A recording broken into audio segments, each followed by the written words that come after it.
Gervonta Davis handed Ryan Garcia the first pro loss of his career with a perfectly placed left hand to the liver in the 7th round of their super fight. Even though it was a non-title catchweight bout, the win firmly cemented Davis's place as one of the biggest names in boxing today.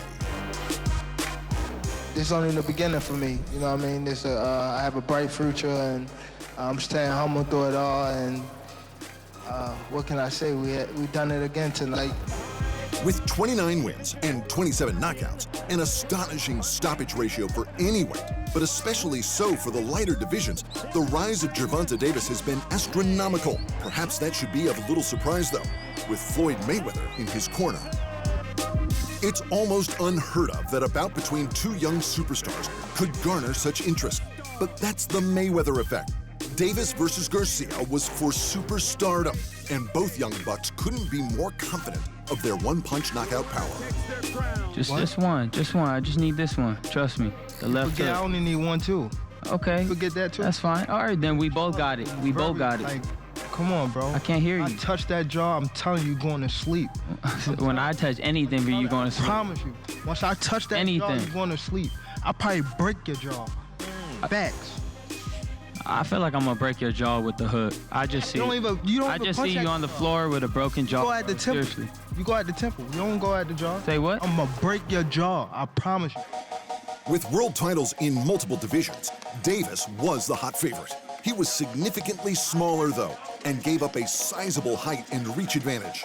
This was nothing new to the diminutive knockout artist. We here. Enough with the talking. I'm ready to get down and dirty, baby. I'm from Baltimore City, and you'll see how we carry it come Saturday. So, see y'all then. To date, Garcia hasn't held a belt at any weight, but his potential and capacity for a stoppage was clear for anyone who has watched him fight.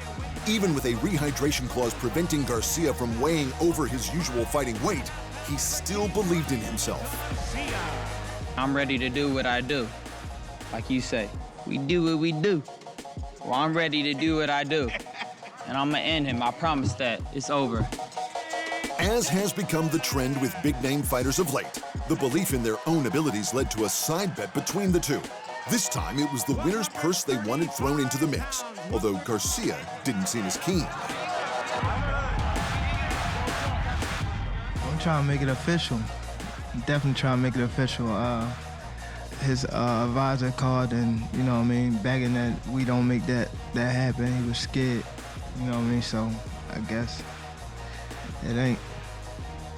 Ryan, your thoughts on that? Yeah, same thing. I mean, I'm a man of my word. I said it, and I was ready to do it, and I told everybody, let's just get it done. Whatever he wants. Let's go. I'm already ready to, I know I'm gonna win, so might as well take everything from him. But again, I just feel like I wouldn't do it to him anyways. Even when I knock him out, I'm not gonna take the money from him. In the end, it seemed more about IQ and experience than size and power. Davis baited Garcia, patiently drawing out the left hook to counter and drop Garcia twice. The first time in round 2 with a left hook of his own to Garcia's face that required a standing 8 count. And the second in the 7th with the fight-ending body shot that barely seemed to land, at least at first. It took several long seconds for Garcia's soul to register the damage. But when he finally took the knee, it was clear that there was no getting up from there. It was the biggest win of Davis's career, on the biggest stage of Davis's career. Where many fighters stumble under lights so bright, Tank seems to thrive. It's perhaps unsurprising, given his mentor is Floyd Mayweather, the greatest big game player of all time. He just gave me good, great words. He was telling me just stay calm. I always like to listen to Floyd when it comes to big stages like this, because he's the only one that been in my shoes and been like in these type of fights. You know what I mean? So I always try to stay close to Floyd when stuff like this happens. You know what I mean? Just to keep me humble and, you know, like have me on the right track. You know what I mean? So I always appreciate Floyd for being in my corner, having my back.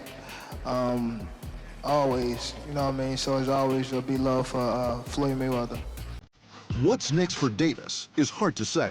He should be staring down the barrel of a lightweight title shot and another huge payday, but not so fast. With the undisputed champ Devin Haney busy, the best matchup for boxing would be Shakur Stevenson. The two-division champ has just moved up to lightweight, and he's also undefeated. But Tank has 2 more important fights to win first.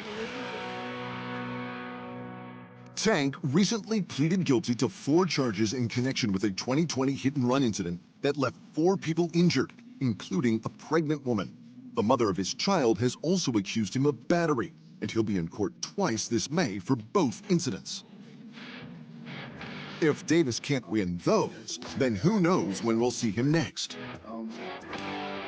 As for Garcia, he plans moving back up to junior welterweight in search of a title fight in his preferred division. And now, with a loss to his name, perhaps a champion will finally agree to face him. To the heavyweights, Tyson Fury is reportedly in negotiations for a July defense of the lineal and WBC heavyweight titles. At the top of the list of candidates was fellow Brit and former mandatory challenger Joe Joyce. But Joyce suffered a surprise TKO loss to China's Zhilei Zhang just last week. Joyce had a mandatory rematch clause for that bout, so he could leave Fury looking elsewhere for a challenger. The unified champion, Alexander Usyk, should be the man he's after, but Fury priced himself out of that bout, leaving Usyk to chase a defense with Daniel Dubois.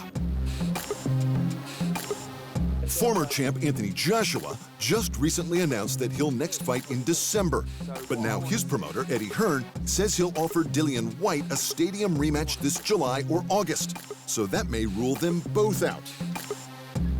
And he's already faced the former longtime WBC champion Deontay Wilder 3 times. That leaves the former unified champ Andy Ruiz as the next credible opponent, and the Mexican-American is more than keen. "Let's do this" is all he wrote about the potential matchup, but it will all be up to Fury, and it's impossible to tell what the Gypsy King will do next. And in championship results, Joe Cordina recaptured the IBF junior lightweight title with a 12-round split decision victory against Shavkat Rakhimov. Thanks for watching, and remember, if you want more fight sports in your life, just hit the subscribe button.